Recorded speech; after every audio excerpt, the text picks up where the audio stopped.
सन 1670 छत्रपती शिवाजी महाराजांनी किल्ले प्रबळगडाला मोर्चे लावले। 1665 साली जेव्हा छत्रपती शिवाजी महाराजांनी पुरंदरचा तह केला, त्या तहामध्ये छत्रपती शिवाजी महाराजांनी जे 23 किल्ले औरंगजेबाला दिले त्यातलाच एक किल्ला म्हणजे किल्ले प्रबळगड।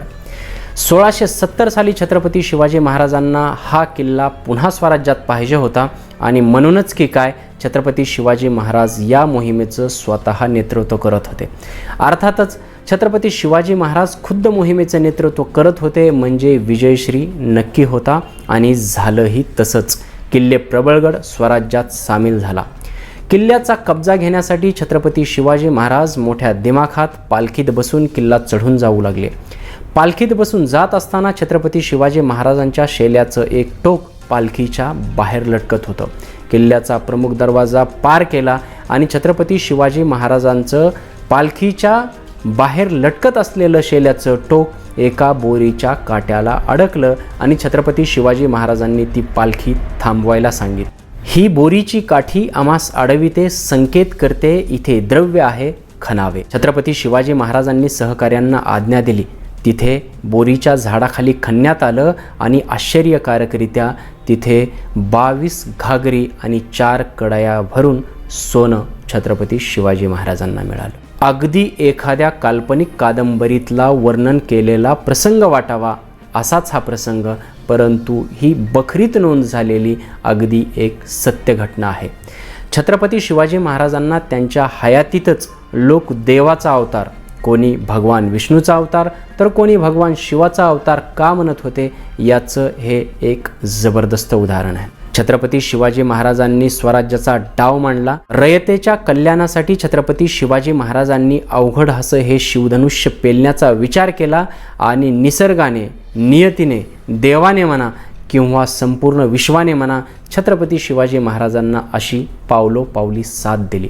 प्रबळगडावर झालेला धनलाभ हा काही छत्रपती शिवाजी महाराजांना झालेला एकटा धनलाभ नव्हता, तर छत्रपती शिवाजी महाराजांच्या 35 वर्षाच्या कारकिर्दीमध्ये छत्रपती शिवाजी महाराजांना एक नाही, दोन नाही तर जवळपास 3 वेळेस आकस्मिक धनलाभ झालेला आहे। आणि आजच्या व्हिडिओमध्ये याच झालेल्या 3 धनलाभाविषयी आपण चर्चा करणार आहोत आणि सोबतच हे धनलाभ निव्वळ योगायोग होते की छत्रपती शिवाजी महाराजांचं नियोजन होतं, की छत्रपती शिवाजी महाराजांना काही दैवी शक्ती प्राप्त होती, की स्वतःच छत्रपती शिवाजी महाराज दैवी पुरुष होते, याचं सुद्धा थोडक्यात विवेचन करणार आहोत। छत्रपती शिवाजी महाराजांच्या खानदानात अशा धनलाभाचा इतिहास आहे। छत्रपती शिवाजी महाराजांचे आजोबा मालोजीराजे भोसले यांना सुद्धा असाच आश्चर्यकारकरित्या आणि आकस्मिक धनलाभ झाला होता आणि तेव्हापासूनच खऱ्या अर्थाने भोसले कुळाचा उत्कर्ष झाला असं म्हणायला हरकत नाही। आणि पुढे छत्रपती शिवाजी महाराजांना सुद्धा त्यांच्या हयातीत एक नाही, दोन नाही तर जवळपास 3 वेळेस असा आकस्मिक धनलाभ झाला। त्यातला सर्वात पहिला धनलाभ जो होता तो होता तोरणा किल्ल्यावरचा। छत्रपती शिवाजी महाराजांनी स्वराज्य संस्थापनेची शपथ घेतली आणि एक पाऊल पुढे टाकायला सुरुवात केली। तोरणा किल्ल्याच्या अगोदर छत्रपती शिवाजी महाराजांनी बेवसाऊ असा मुरुंबदेवाचा डोंगर काबीज केला होता आणि रोहिडेश्वर काबीज केला होता। रयतेचं कल्याणकारी राज्य निर्माण करायचं, त्यांना सुखसोयी द्यायच्या, तर आर्थिक बाजू मजबूत असणं अत्यंत गरजेचं आहे। परंतु 36 गावच्या छोट्या जहागिरीवरती ते भागणं निव्वळ अशक्य होतं। परंतु छत्रपती शिवाजी महाराजांच्या मनीचा बेत हा अत्यंत श्रेष्ठ अशा पद्धतीचा होता, नोबेल होता। म्हणूनच पहिल्याच मोठ्या मोहिमेमध्ये छत्रपती शिवाजी महाराजांनी वयाच्या 16व्या वर्षी तोरणा किल्ला जिंकायला घेतला। तिमाजी प्रभू आणि त्यांच्या सहकार्यांनी तोरणा किल्ला जिंकून सुद्धा घेतला आणि त्याच तोरणा किल्ल्याची डागडुजी करत असताना बिनी दरवाजाच्या मागे जो कोठी दरवाजा आहे आणि कोठी दरवाजाला लागून जी तटबंदी आहे त्या तटबंदीच्या जवळ छत्रपती शिवाजी महाराजांना पहिला वहिला मोठा असा धनलाभ झाला। छत्रपती शिवाजी महाराजांनी त्या धनलाभाला आई भवानीचा आशीर्वाद समजला आणि त्याच जागेवरती तोरणजाई देवीची स्थापना केली। आजही किल्ल्यावर गेल्याच्या नंतर आपल्याला ते तोरणजाईचं मंदिर पाहायला मिळतं। हा होता छत्रपती शिवाजी महाराजांना झालेला पहिला धनलाभ। दुसरा धनलाभ झाला तो किल्ले प्रबळगडावरती। छत्रपती शिवाजी महाराज 1656 मध्ये उत्तर कोकणच्या मोहिमेवरती असतानाच हा प्रबळगड स्वराज्यात सामील करून घेतला। परंतु पुढे 1665 मध्ये छत्रपती शिवाजी महाराजांना काही कारणास्तव पुरंदरचा तह करावा लागला आणि त्या तहाच्या अंतर्गत छत्रपती शिवाजी महाराजांना जे 23 किल्ले मुघलांना द्यावे लागले त्यातच हा प्रबळगड सामील होता. प्रबळगड मुघलांकडे गेला. मुघलांचा सरदार किशनसिंग हाडा हा त्या किल्ल्याचा किल्लेदार झाला. पुढे छत्रपती शिवाजी महाराज आग्र्याला गेले. औरंगजेबाच्या कैदेत पडले. तिथे छत्रपती शिवाजी महाराजांनी दिव्य अशी कामगिरी केली आणि ते औरंगजेबाच्या आणि आग्र्याच्या कैदेतून सुटून सुखरूप आले. 3 वर्ष छत्रपती शिवाजी महाराज शांत राहिले. शांत राहिले नाहीत तर मी शांत आहे असं दाखवलं आणि त्याच्या मागे स्वतःचं प्रिपरेशन केलं, सेना तयार केली, नियोजन केलं आणि 1670 साली छत्रपती शिवाजी महाराजांनी जे 23 किल्ले औरंगजेबाला दिले होते त्या सर्वच्या सर्व किल्ले वापस घेण्याचा सपाटा सुरू केला आणि घेतले देखील. त्यातलाच एक किल्ला म्हणजे किल्ले प्रबळगड. या किल्ले प्रबळगडावर छत्रपती शिवाजी महाराजांनी स्वतः स्वारी केली, स्वतः मोर्चे लावून लढाई केली. किशनसिंग हाडाला मृत्यूदंड दिला आणि किल्ला काबीज गेला. याच किल्ल्यावर छत्रपती शिवाजी महाराज पालखीतून बसून जात असताना त्यांच्या शेल्याचं टोक पालखीच्या बाहेर लटकत होतं आणि ते लटकत असणारं टोक एके ठिकाणी बोरीच्या काट्याला अडकलं काय आणि छत्रपती शिवाजी महाराजांनी पालखी थांबवली आणि त्यांना सांगितलं की हा बोरीचा काटा आम्हाला काहीतरी संकेत देतो, इथे खणावे. झालंही तसंच. छत्रपती शिवाजी महाराजांच्या सहकार्यांनी तो बोरीचे झाड हलवलं, त्याच्या खालचा चौथरा हलवला. त्याच्या खाली जवळपास 22 घागरी आणि 4 कडया भरून सोनं मिळालं. त्यामध्ये अकबरी मोहरा होत्या, सोन्याचे होन होते, सोन्याच्या कांबी होत्या. का भरमसाठ धनलाभ छत्रपती शिवाजी महाराजांना प्रबळगडावरती झाला. हा होता छत्रपती शिवाजी महाराजांच्या आयुष्यातील दुसरा धनलाभ.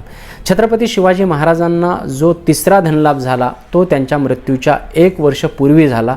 ते म्हणजे 27 सप्टेंबर 1679 आणि तो धनलाभ झाला तो व्याघ्रगड, ज्याला वासोटा म्हणतो. कोयना धरणाच्या पाठीमागा असणारा हा किल्ला आजही ट्रेकिंगसाठी अतिशय सुप्रसिद्ध आहे.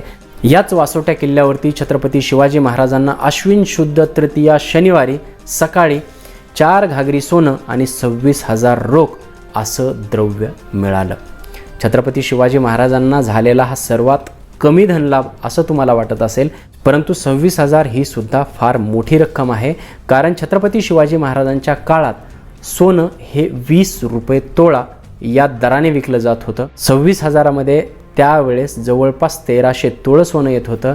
जर त्याचं कन्व्हर्जन आजच्या रुपयामध्ये केलं तर जवळपास 7,80,00,000 इतकी दौलत छत्रपती शिवाजी महाराजांना तिथे मिळाली. वरून 4 घागरी सोनं हे वेगळं होतं. अशा प्रकारे छत्रपती शिवाजी महाराजांना त्यांच्या आयुष्यात एकूण 3 वेळा धनलाभ झाला. आता सर्वात महत्त्वाचा भाग, छत्रपती शिवाजी महाराजांना वारंवार झालेले हे धनलाभ निव्वळ योगायोग होते की छत्रपती शिवाजी महाराजांना काहीतरी इंट्युजन्स होते की छत्रपती शिवाजी महाराजांचा कॉमन सेन्स इतरांपेक्षा सुपेरियर होता की छत्रपती शिवाजी महाराजांना काहीतरी सिक्स सेन्स होता, त्यांना पुढच्या गोष्टी कळत होत्या की छत्रपती शिवाजी महाराजांना अशी काही दैवी शक्ती अवगत होती की छत्रपती शिवाजी महाराज हे स्वतःच युगपुरुष होते की छत्रपती शिवाजी महाराजांच्या या धनलाभाच्या मागे त्यांचं काहीतरी परफेक्ट नियोजन असायचं. हे मात्र विचार करण्याची बाब आहे. कारण इतिहासाचं विवेचन करणारे बरेच इतिहासकार सांगतात की जेव्हा छत्रपती शिवाजी महाराजांना तोरणा किल्ल्यावरती धनलाभ झाला तो धनलाभ पूर्व नियोजित होता. छत्रपती शिवाजी महाराजांनी तोरणा घेतल्यावर तिथं धनलाभ झाला नाही, तर छत्रपती शिवाजी महाराजांना तिथं खजाना आहे हे माहीत असल्यामुळे त्यांनी तोरणा घेतला. बहिर्जी नाईक आणि त्यांच्या गुप्तहेर खात्यांनी काही धनाचे साठे शोधल्याच्या नंतरच छत्रपती शिवाजी महाराज तिथं जात असावेत आणि पुढच्या घटना घडत असाव्यात. कारण छत्रपती शिवाजी महाराजांनी तोरणा किल्ला घेतला, डागडुजीच्या दरम्यान हा धनलाभ झाला. लोकांसाठी तो छत्रपती शिवाजी महाराजांनी स्वराज्याच्या दिशेने टाकलेल्या पहिल्या पावलाला दिलेला सर्वात मोठा आशीर्वाद होता. आणि म्हणूनच की काय, त्यावेळी गावागावामध्ये गल्ली गल्लीमध्ये माणसामध्ये सर्वांच्या तोंडी एकच वाक्य होतं की छत्रपती शिवाजी महाराजांनी स्वराज्य स्थापनेचं पहिलंच पाऊल टाकलं आणि देवीने त्यांना भरभरून आशीर्वाद दिला. म्हणजे हे स्वराज्य व्हावं ही श्रींची इच्छा आहे आणि म्हणून आपण त्या श्रींच्या इच्छेमध्ये सहभागी झालं पाहिजे, हिरिरीने भाग घेतला पाहिजे, त्यांना मदत केली पाहिजे, वेळ पडल्यास कोणाला मारलं पाहिजे आणि वेळ पडेल तेव्हा स्वतःचा जीवसुद्धा स्वराज्यासाठी दिला पाहिजे. कारण जेव्हा शाहिस्तेखानाचं प्रकरण झालं तेव्हा छत्रपती शिवाजी महाराजांची कीर्ती किंवा अफवा संपूर्ण हिंदुस्थानभर अशा पसरल्या होत्या, शिवाजी एकतर देवाचा अवतार आहे किंवा भूताचा अवतार. शिवाजी भिंतीतून येतो, भिंतीत गायब होतो, तो 12 हात लांब उडी मारतो. पोर्तुगीजांना सुद्धा असं वाटायचं हिंदुस्थानात कुठलीही महत्त्वाची घटना घडली तर त्यामागे शिवाजीचाच हात आहे. इंग्रज स्वतःच्या पत्रात सांगायचे की शिवाजी एका वेळी 4-4 मोहिमा काढतो आणि 4ही मोहिमामध्ये तो स्वतः सहभागी असतो. अशा पद्धतीच्या कित्येक अंधश्रद्धा छत्रपती शिवाजी महाराजांच्या हयातीत पसरल्या होत्या आणि छत्रपती शिवाजी महाराजांनी त्या अंधश्रद्धेचं किंवा त्या विषयावरती काहीही स्पष्टीकरण दिलं नव्हतं. म्हणूनच काही इतिहास विवेचकांना असं वाटतं की हे धनलाभ छत्रपती शिवाजी महाराजांची पूर्वनियोजित प्लॅनिंग असली पाहिजे. परंतु काहीही असो, छत्रपती शिवाजी महाराजांचं इंट्युजन असो, त्यांचा कॉमन सेन्स असो, त्यांचा सिक्स्थ सेन्स असो किंवा त्यांना कुठली दैवी शक्ती प्राप्त असो किंवा छत्रपती शिवाजी महाराज खुद्द दैवी पुरुष असोत किंवा जसं काही लोकांना वाटतं तसं हे सर्व नियोजनाचा भाग असो, यातल्या कुठल्याही धारणेचा आधार घेतला तरी निकष मात्र एकच निघतो की छत्रपती शिवाजी महाराज हे असामान्य, अद्भुत, अद्वितीय असे एकमेव युगपुरुष होते. ही माहिती, हा व्हिडिओ तुम्हाला कसा वाटला ते कमेंटच्याद्वारे मला नक्की सांगा. व्हिडिओ आवडला असेल तर पुढे शेअर जरूर करा आणि तुमचं प्रेम असंच कायम असू द्या. जय हिंद, जय महाराष्ट्र, जय शिवराय मित्रांनो.